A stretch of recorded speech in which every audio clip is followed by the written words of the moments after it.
Dans 3 comtés et sur 160 kilomètres de prairies ouvertes, personne ne voulait des terres situées au-delà des marais salants. Et pour cause. Le bassin s'étendait à l'ouest de Dry Mercy comme une cicatrice que la terre avait renoncé à guérir. Recouvert d'une croûte blanche, scintillant, suffisamment chaud pour brûler le cuir des bottes à midi. Le bétail refusait de le traverser. Les chevaux s'arrêtaient à sa lisière. Même les coyotes l'évitaient, trottant le long de la crête au lieu de la traverser. Restez avec moi. Lorsque le comté a ouvert les enchères sur ses terres au printemps 1882, tous les éleveurs, spéculateurs et fermiers pleins d'espoir du territoire se sont présentés devant le palais de justice avec la même liste dans leur poche. Des parcelles au bord de la rivière, des bosquets ombragés, des pâturages proches de la ville. Le genre de terre où l'on pouvait envisager l'avenir sans plisser les yeux. Nora Prescott n'en a acheté aucune. Elle se tenait au fond de la salle des ventes, vêtue d'une robe poussiéreuse, ses cheveux noirs tirés en arrière sous un chapeau décoloré par le soleil, et elle attendait. Elle le laissa passer toutes les bonnes parcelles sans lever la main. Le commissaire-priseur appela lot après lot, de riches terres des prairies arrosées par des ruisseaux, des peuplements forestiers denses de sapins de Douglas, et Nora les regarda être vendus à des hommes qui se serraient la main et souriaient comme s'ils venaient de gagner une guerre. Puis vint le lot 27, le bassin salant et les falaises au-delà. 240 acres que le géomètre du comté avait décrits dans son rapport officiel comme des terres sans valeur agricole négligeable. Nora leva la main. La salle se tut. Elle paya 11 cents l'acre. Personne n'a enchéri contre elle. Pour comprendre ce que Nora voyait dans cette terre morte, il faut comprendre ce qu'elle avait déjà survécu. Elle est née Nora Ingalls dans le comté de Lancaster, en Pennsylvanie, en 1854. Sa mère, Bridget, était venue de Bavière avec un coffre rempli de graines, un carnet en cuir contenant les tableaux de plantation de sa propre mère et la conviction que la terre était un être vivant, non pas de la saleté à utiliser, mais une créature à comprendre. Bridget entretenait un potager que les gens venaient voir de 3 communes voisines, non pas parce qu'il était grand, mais parce qu'il y poussait des choses qui n'avaient rien à faire dans l'argile de Pennsylvanie. Des figues, des abricots, un petit amandier tenace qui produisait des fruits tous les 2 ans malgré le froid. Votre grand-mère a planté des amandiers sur une colline en Bavière où tout le monde disait que le gel les tuerait. Brett l'a dit un jour à la jeune Nora, agenouillée à côté d'elle dans le jardin. Elle a observé la colline pendant 1 an avant d'y planter une seule graine. Elle a observé où la neige fondait en premier, où les abeilles allaient en mars, où l'eau s'écoulait et où elle coulait. Au moment où elle a planté, elle connaissait cette colline mieux qu'elle-même. Nora se souvenait qu'elle avait épousé Thomas Prescott à 19 ans. C'était un homme bon, stable, gentil, bâti comme un poteau de clôture et tout aussi fiable. Ils partirent ensemble vers l'ouest en 1876, suivant la voie ferrée aussi loin qu'elle allait, puis à cheval pour le reste du trajet jusqu'au territoire du Montana. Thomas rêvait de bétail, de grands espaces, de bœufs gras et d'une marque qui lui serait propre. Ils s'installèrent à l'extérieur de Dry Mercy, construisirent une cabane en rondins de peupliers et commencèrent avec 40 têtes. Pendant 2 ans, la vie fut dure mais honnête. Thomas s'occupait du bétail. Nora entretenait la cabane, s'occupait d'un petit jardin et parcourait les routes d'approvisionnement lorsqu'ils avaient besoin de sel, de farine ou de clous provenant du dépôt situé à 60 miles au sud. Elle avait un bon œil pour la terre. Elle remarquait des choses que les autres cavaliers ne voyaient pas. La façon dont l'eau coulait sous terre, les endroits où la verdure persistait longtemps après que la surface ait séché, les poches abritées où le gel arrivait tard et partait tôt. C'est lors d'une de ces courses d'approvisionnement, à l'automne 1878, qu'elle vit pour la première fois les salines.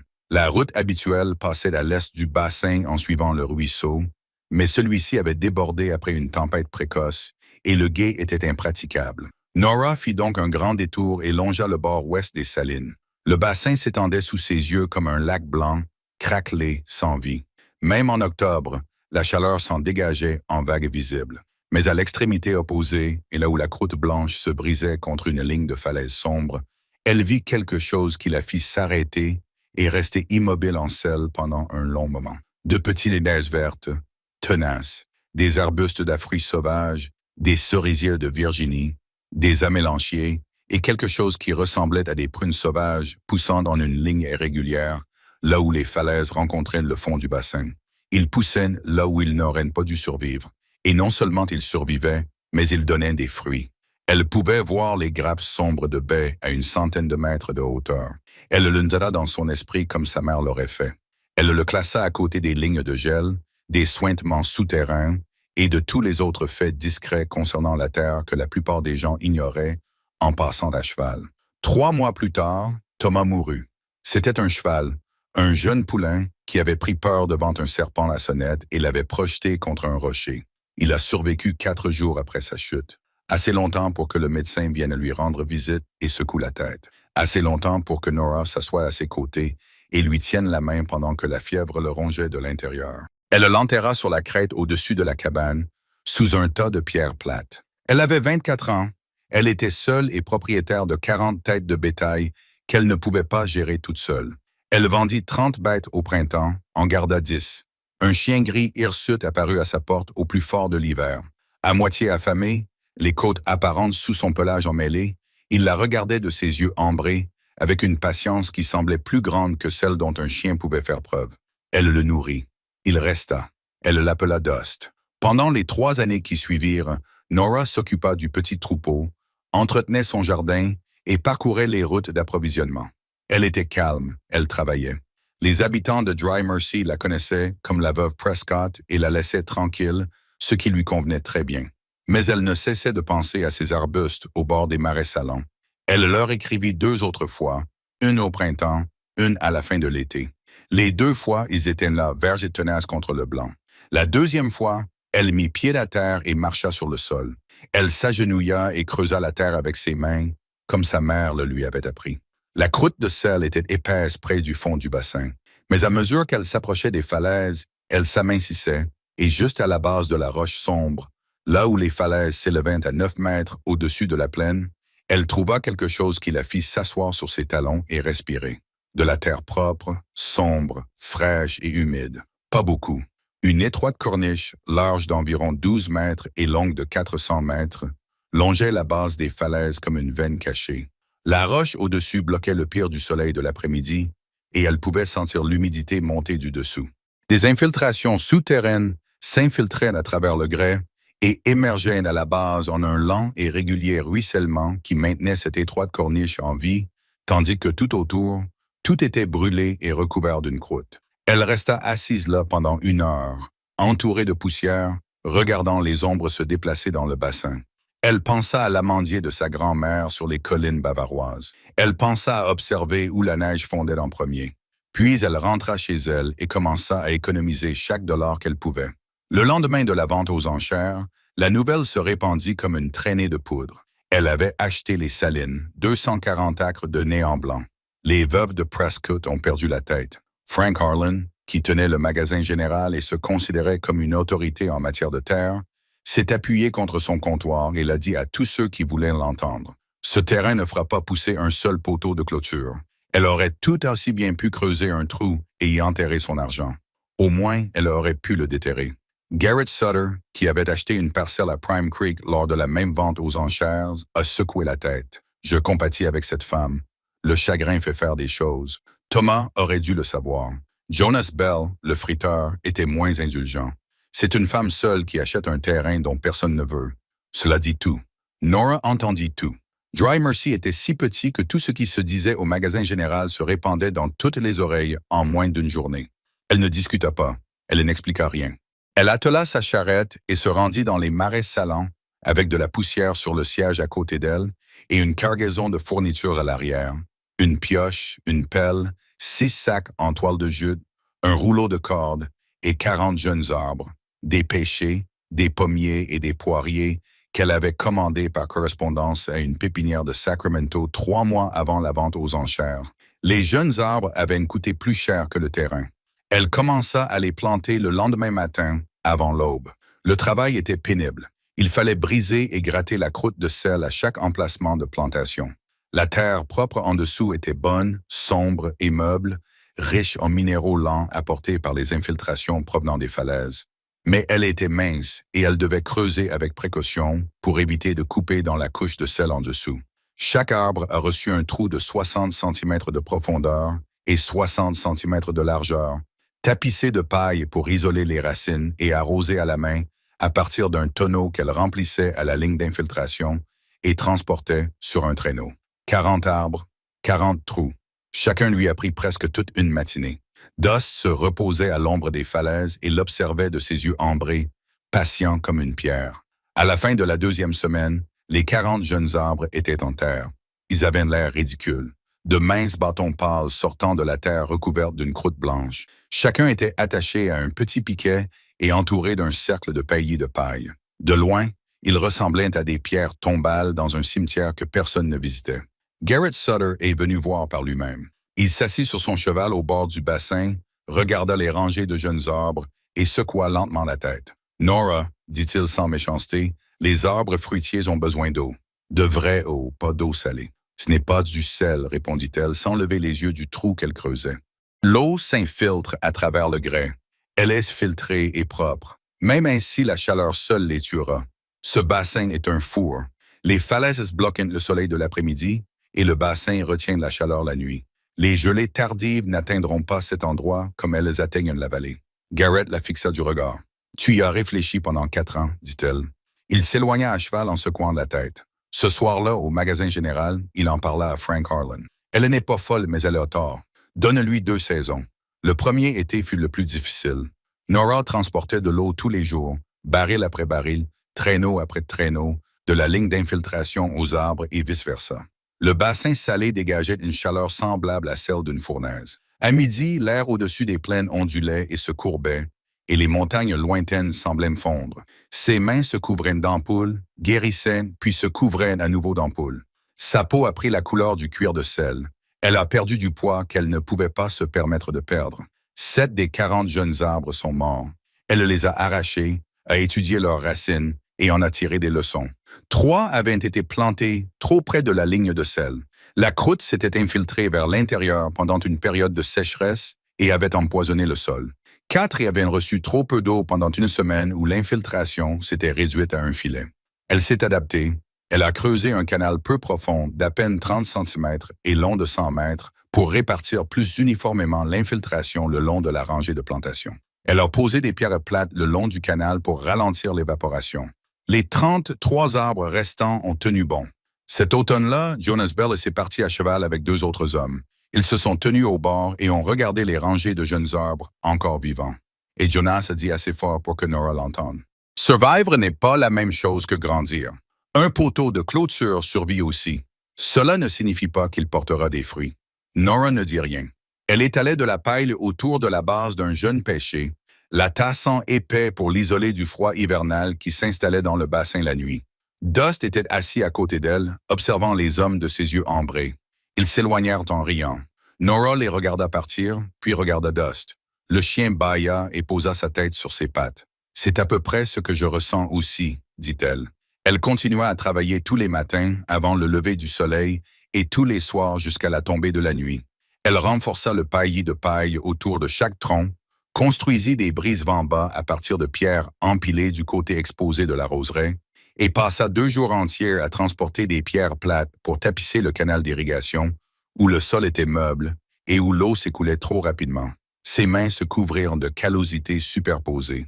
Ses épaules lui faisaient mal à force de transporter des pierres. Certaines nuits, elle était trop fatiguée pour manger et s'endormait dans son fauteuil, la poussière s'accumulant à ses pieds et la lampe toujours allumée. Mais les arbres tinrent bon. Semaine après semaine, ils tinrent bon. Les feuilles restèrent vertes. Les racines s'enfoncèrent plus profondément. Et Nora commença à croire, non pas à espérer, mais à croire qu'elle avait bien interprété le terrain. L'hiver fut rude cette année-là. Pas le froid meurtrier des hautes montagnes, mais un froid sec et constant qui s'installa dans le bassin comme un souffle retenu. La température descendit jusqu'à moins 15 degrés Celsius certaines nuits. Mais Nora avait vu juste sur un point. Les falaises conservaient de la chaleur. Le grès sombre absorbait la chaleur pendant la journée et la libérait lentement pendant la nuit. Et le paillis de paille qu'elle avait disposé autour de chaque arbre maintenait la température du sol à 10 degrés Celsius de plus que dans la vallée ouverte. Elle vérifiait les arbres chaque matin, marchant dans la rosée de l'aube grise, la poussière à ses talons, son souffle formant des nuages blancs. Elle touchait chaque tronc, à la recherche de fissures causées par le gel. Elle en trouva 2. Elle les enveloppa de bandes de toile de jute imbibées de suif. Tous les arbres qui avaient survécu à l'été survécurent à l'hiver. Les 33. La deuxième année, les arbres poussèrent. Pas de manière spectaculaire, pas comme les arbres poussent dans les terres fertiles où l'eau est abondante, mais leurs troncs s'épaissirent. De nouvelles branches apparurent, des feuilles poussèrent en avril et restèrent en vertes jusqu'en août. Nora agrandit le canal d'irrigation, ajouta 2 branches supplémentaires et creusa un petit bassin de rétention au pied des falaises où s'accumulaient les infiltrations. Elle a revêtu le bassin d'argile qu'elle a transporté depuis le lit d'un ruisseau situé à 6 kilomètres, la tassant à la main jusqu'à ce qu'il retienne l'eau sans fuir. Elle a également planté 12 jeunes arbres supplémentaires pour remplacer les 7 qu'elle avait perdus et agrandir la plantation. Cette fois-ci, elle a choisi les emplacements avec plus de soin, testant le sol avec ses doigts, goûtant sa teneur en sel comme sa mère le lui avait appris. Elle connaissait désormais la terre, ses humeurs, ses habitudes, les endroits où l'humidité restait et ceux où la croûte se reformait. Les gens ont cessé d'en parler. Une femme qui plantait des arbres dans un bassin salant, ce n'était plus une nouvelle. Dry Mercy avait d'autres soucis. Un été sec, le prix bas du bétail et une épidémie de diphtérie qui avait emporté 2 enfants de la colonie à l'est de la ville. Mais Nora remarqua quelque chose au cours de ce deuxième printemps qui la fit s'asseoir sur une pierre et regarder fixement. Des fleurs petites, blanches et fragiles, mais indéniables. 6 des pêchers étaient en fleurs. Ils avaient à peine 3 ans, trop jeunes pour fructifier. Mais les conditions les avaient poussés. Les nuits chaudes, l'humidité constante, la chaleur réfléchie par le bassin. C'était comme une serre construite par la géologie. Les arbres pensaient qu'ils se trouvaient dans un endroit plus clément qu'ils ne l'étaient en réalité. Elle n'en parla à personne. Elle éclaircit les fleurs comme sa mère le lui avait appris, en pinçant toutes les fleurs sauf quelques-unes par branche afin que l'arbre concentre son énergie sur les fruits restants au lieu de s'épuiser. Puis elle attendit. En juillet, elle avait des pêches, pas beaucoup. 14 fruits provenant de 6 arbres. Ils étaient petits, durs et intensément sucrés. Le goût sucré concentré s'était développé sous l'effet du stress, tout comme les raisins cultivés dans un sol pauvre produisent le meilleur vin. Elle en mangea un à l'ombre des falaises, le jus coulant sur son menton et la poussière s'accumulant à ses pieds. Elle ferma les yeux et goûta le jardin de sa mère en Pennsylvanie. Elle ne les vendit pas. Elle ne les montra à personne. Elle avait besoin d'une autre année pour être sûre. La 3e année le prouva. Les 33 arbres d'origine portèrent tous des fruits. Les 12 remplacements étaient florissants. Nora récolta 400 livres de pêche, 300 livres de pommes et 160 livres de poires sur un terrain que le géomètre du comté avait qualifié de sans valeur. Elle chargea une charrette et se rendit à Dry Mercy un samedi matin d'août. Elle se gara devant le magasin général, retira la bâche et s'assit sur le siège, la poussière à ses côtés, tandis que les gens se rassemblaient. Au début, personne ne parla. Ils se contentèrent de regarder les caisses de fruits, les pêches dorées, les pommes striées de rouge, les poires vert pâle empilées dans une charrette venue de la direction des marais salants, là où rien ne poussait. Frank Harlan sortit de son magasin et se tint sous le porche, les bras croisés. Il regarda les fruits. Il regarda Nora. Il regarda à nouveau les fruits. « Ça ne vient pas du bassin, dit-il. »« Si, dit Nora, impossible. » Elle lui tendit une pêche. « Goûtez-la. » Il la prit, il la croqua, le jus coula dans sa barbe. Il resta là à mâcher, l'air d'un homme à qui l'on vient d'annoncer que la terre est ronde et qui n'a aucun argument à opposer. « Comment? »« Les falaises, dit Nora. Les infiltrations, la chaleur réfléchie, tout est là si vous regardez bien. Cet après-midi-là, elle vendit toutes ses caisses. Les gens achetaient des fruits comme ils auraient acheté un miracle, à moitié convaincus, à moitié méfiants, mais complètement affamés. La 4e année, Nora agrandit son exploitation. Elle planta 30 arbres supplémentaires le long de la corniche, étendant le verger de 100 mètres supplémentaires au pied des falaises. Elle engagea un garçon du village, Will Ransom, âgé de 14 ans et fort pour son âge, pour l'aider à transporter et à creuser. Elle lui a appris à lire le sol, à goûter le sel, à observer où se trouvait l'humidité. Il apprenait vite, avait les mains calmes et le visage sérieux, et la poussière lui allait bien, ce que Nora considérait comme une garantie de fiabilité. C'est cette année-là que les marchands sont arrivés. Un acheteur d'Helena est venu après avoir entendu des rumeurs sur les fruits des marais salants et a proposé à Nora un contrat pour 500 livres de pêche livrés chaque mois pendant la saison des récoltes. Un commerçant de Billings envoya une lettre pour s'enquérir des pommes. Une femme qui tenait une boulangerie à May écrivit pour s'informer sur les poires pour les tartes. Nora honora toutes les commandes. Le verger produisait plus que ce qu'elle avait prévu. Les arbres, stressés par l'air salin et la chaleur, mais soutenus par les infiltrations d'eau pure et le microclimat protégé des falaises, produisaient des fruits plus petits que ceux cultivés dans la vallée, mais plus denses, plus sucrés et plus durables. Une pêche de Prescott pouvait rester dans une caisse pendant 2 semaines sans ramollir. Les pommes se conservaient tout l'hiver. Les poires permettaient de faire des confitures qui avaient le goût d'un autre siècle. Les gens ont commencé à appeler cet endroit le verger salé. Nora n'a jamais utilisé ce nom elle-même, mais elle ne s'y est pas opposée. La 5e année a tout changé. Un printemps humide a inondé le fond de la vallée. Les ruisseaux ont débordé. Les vergers des terres bonnes, ceux qui avaient été plantés sur les meilleures parcelles que tout le monde s'était disputé aux enchères, sont restés dans l'eau pendant des semaines. Et avec l'eau est venue la pourriture. Un champignon qui s'est propagé dans le sol humide a grimpé le long des racines et a fait brunir les arbres sains de l'intérieur. En juin, tous les vergers de la basse-vallée étaient infectés. Garrett Sutter a perdu 40 pommiers. La famille Henso, qui avait planté le plus grand verger du comté sur sa parcelle au bord du ruisseau, a tout perdu. 200 arbres sont morts en 6 semaines. Le verger de Nora, situé dans l'air sec au-delà des marais salants, bien au-dessus du fond de la vallée et à des kilomètres de l'eau stagnante la plus proche, n'a pas été touché. La chaleur et l'immobilité du bassin, ce qui avait poussé tout le monde à rejeter cette terre, s'est avéré être une forteresse contre la pourriture. Pas un seul arbre ne présentait de symptômes. Du jour au lendemain, le verger salé est devenu la seule source de fruits frais dans 3 comtés. Garrett Sutter s'est rendu dans le bassin par une chaude après-midi de juillet. Il mit pied à terre et parcourut lentement le verger, touchant les troncs, regardant les fruits, étudiant les canaux d'irrigation, le bassin de rétention et le paillis de paille. Nora l'observait depuis l'ombre de la remise qu'elle avait construite l'automne précédent. Une structure simple en pin brut, avec un toit en toile, mais solide et fonctionnel. Garrett s'arrêta devant elle. Il ôta son chapeau. C'était un homme fier et ce qu'il dit ensuite lui coûta quelque chose. « J'ai dit aux gens que tu avais tort. J'ai dit d'attendre 2 saisons. C'est moi qui avais tort. Je suis désolé, Nora. » Elle acquiesça. « C'est la terre qui a fait le travail. Je n'ai fait que l'observer.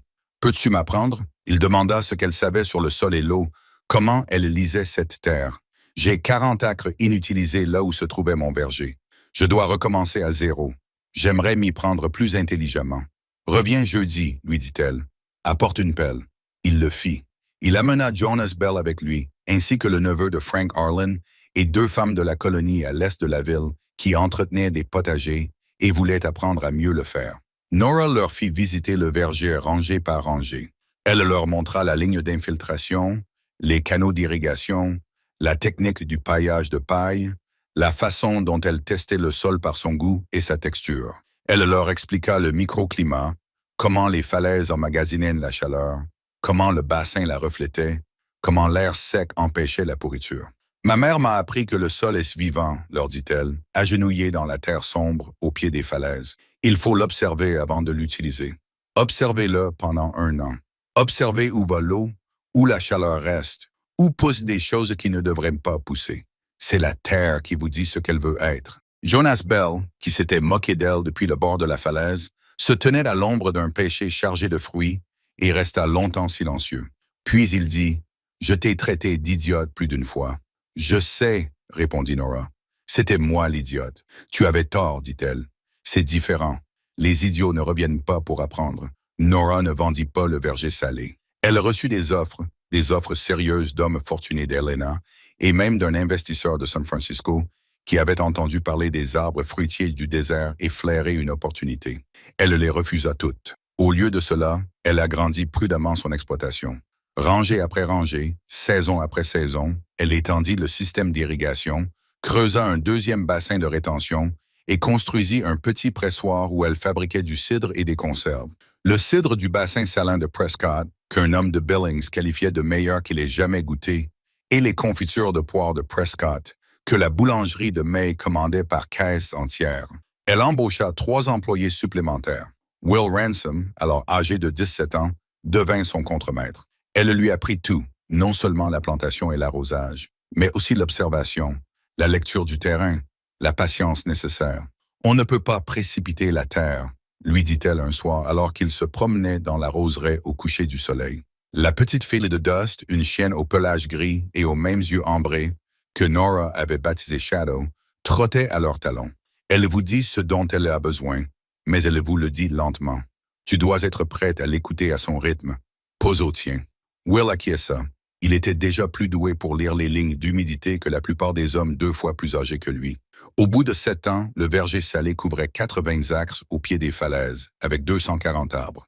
Il produisait plus de fruits que n'importe quelle autre exploitation du territoire et expédiait du cidre et des conserves jusqu'à Denver. Les familles quittaient Dry Mercy le dimanche après-midi juste pour se promener dans le verger et le voir. Des arbres verts s'élevant du blanc sétillant du bassin, lourds de fruits, vivant là où tout le monde avait juré que seul le sel pouvait vivre. C'était à tous égards le verger le plus inhabituel et le plus rentable du territoire du Montana. 22 ans plus tard, Nora Prescott avait 50 ans. Ses cheveux étaient devenus blancs prématurément, comme c'était parfois le cas chez les femmes de la frontière. Mais ses mains étaient toujours fortes et son regard toujours vif. Elle marchait plus lentement qu'avant. Ses genoux lui faisaient mal par temps froid, mais elle continuait à se promener dans le verger tous les matins, comme elle le faisait depuis que les 40 premiers jeunes arbres avaient été plantés. Shadow était mort 3 ans plus tôt, vieux et doux, dans un coin ensoleillé près de la porte du pressoir. Sa fille, une chienne grise avec une oreille brune et les mêmes yeux ambrés, accompagnait désormais Nora. Nora l'appelait Amber. Le verger salé s'était étendu à 140 acres et 400 arbres. Il employait 12 personnes et fournissait des fruits, du cidre et des conserves à des commerçants de 4 territoires.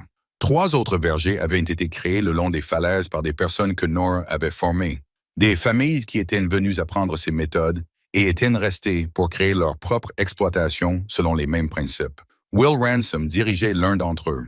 Il avait épousé une institutrice de Billings et avait 2 filles qui pouvaient goûter le sel dans le seau avant même de savoir lire. Garrett Sutter, qui avait replanté ses terres dans la vallée en utilisant les techniques d'analyse du sol et de microclimat que Nora lui avait enseignées, possédait le verger le plus sain du bas du comté. Il disait à tous ceux qui voulaient l'entendre que tout ce qu'il savait sur les arbres fruitiers, il l'avait appris d'une femme que toute la ville traitait de folle. Nora ne se souciait pas de ces histoires. Elle ne se souciait pas d'être qualifiée de pionnière ou de visionnaire, ni d'aucun autre qualificatif utilisé par les gens lorsqu'ils parlaient du verger salé. Elle savait qui elle était. Elle était une femme qui avait observé la terre comme sa mère le lui avait appris et qui avait vu la vie là où tout le monde ne voyait que la ruine. Par une chaude soirée de septembre, elle se promenait dans la plus ancienne rangée du verger, la ligne de plantation d'origine, où les 33 premiers survivants se dressaient encore avec leurs troncs épais et leurs fruits lourds. Amber marchait à ses côtés, le nez au sol, la queue qui se balançait. L'air sentait la pêche et la pierre chaude. Les falaises brillaient d'une lueur ambrée dans la dernière lumière du jour. Au-delà, le bassin salin s'étendait, blanc et scintillant jusqu'à l'horizon, magnifique dans son vide, comme seule une personne qui le comprenait pouvait le voir. Elle s'arrêta au bout de la rangée et posa sa main sur le tronc du plus vieux pêcher. Il était noueux et marqué, son écorce craquelée par 22 étés de chaleur réfléchie. Mais il portait encore ses fruits. Une centaine de pêches pendaient à ses branches, dorées contre le ciel qui s'assombrissait. Elle resta là un moment, sans rien dire, sentant l'écorce sous sa paume et la chaleur de la pierre dans son dos. La connaissance n'est pas comme l'or, lui avait dit sa mère un jour. L'or diminue quand on le partage. La connaissance s'accroît. Nora avait partagé tout ce qu'elle savait, et cela s'était transformé en quelque chose qu'elle n'aurait jamais pu construire seule. Une ligne verte de verger le long des falaises, une tradition d'observation et d'apprentissage, une façon de voir la terre qui voyait des possibilités là où d'autres ne voyaient que des déchets. Elle se retourna et traversa les arbres pour retourner à la presse, où la lumière des lampes brillait aux fenêtres et où l'odeur du cidre flottait dans l'air frais. Amber trotta devant elle, puis fit demi-tour, puis trotta à nouveau devant elle. Les marais salants captèrent les derniers rayons du soleil couchant et se teintèrent en d'or rose. Et pendant un instant, tout le bassin sembla vivant, ni stérile, ni en ruine, attendant simplement quelqu'un d'assez patient pour le comprendre. Nora avait été assez patiente et la terre morte lui avait répondu.